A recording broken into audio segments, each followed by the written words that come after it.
যারা মুসলমান নামধারা মুসলমান হইয়া বাবুল সরকারের পক্ষে যাইব, যেই কোনো দল সেই দলের বয়কট করতে আমি রাজি, কারণ আমি একজন মুসলমান। কারণ বাবুল সরকার আল্লাহর বিরুদ্ধে কথা বলছে। বাবুল সরকারের ভিডিও না দেখিয়া এরা মন্তব্য করে বাবুল সরকারের মুক্তি চাই। এই বাবুল শিল্পীর মুক্তি কেন চাইলো এরা? এরা কি বক্তব্য শোনে নাই? তার গান বাজনা কিনে নাচে, বিভিন্ন শিল্পী করে ভোগ করে, নাইকে মহিলা শিল্পীদেরকে ভোগ করে, তারা পায়ের রূপে সেজদা দেয়। হ্যাঁ, এর কেমন তারা মুসলমান যে একটা মানুষের পায়ে সেজদা দেয়? এই নাম দ্বারা শয়তানগুলারে ভোট দেওয়া যাবে না। এই দালাল, মুসলমানের নামে দালাল। আর এই বাউল সরকার এগুলা বাউল সরকার বলে নাই, বাউল সরকার বলাইছে ইন্ডিয়ার দালাল।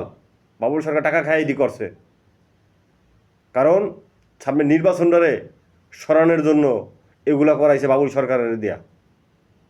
গ্যামদাম লাগায়া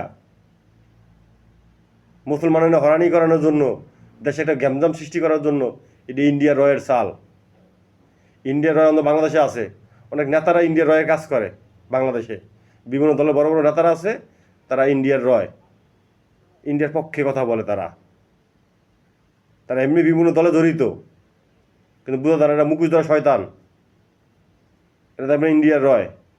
এই রয়দেরকে ইন্ডিয়ার রয় যাকে মনে করবেন তাদেরকে ভোট দিবেন না, তারা ইন্ডিয়ার দালাল। এই ইন্ডিয়ার দালাল করে কোনো দিনও ভোট দিবেন না, এরকম আমি মুসলমান হিসেবে দাবি। প্রতিটা মুসলমানের যদি আল্লাহ পাকে সৃষ্টি করছে, সেই আল্লাহ পাকের যদি বিধানের অস্বীকার করে, তার পক্ষ কীভাবে আমরা নিবেন? আমি কেমন তারা মুসলমান, আমি এটুকু জানতে চাই। ঠিক আছে, আমি 5 ওয়াক্ত নামাজ কালাম পড়িয়া না পড়ি আমার ইমানের দায়িত্ব। একটা মুসলমানের ঘরে সন্তান জন্ম হয়েছি, নামাজ কালাম পড়ি কম বেশ, যাই হোক।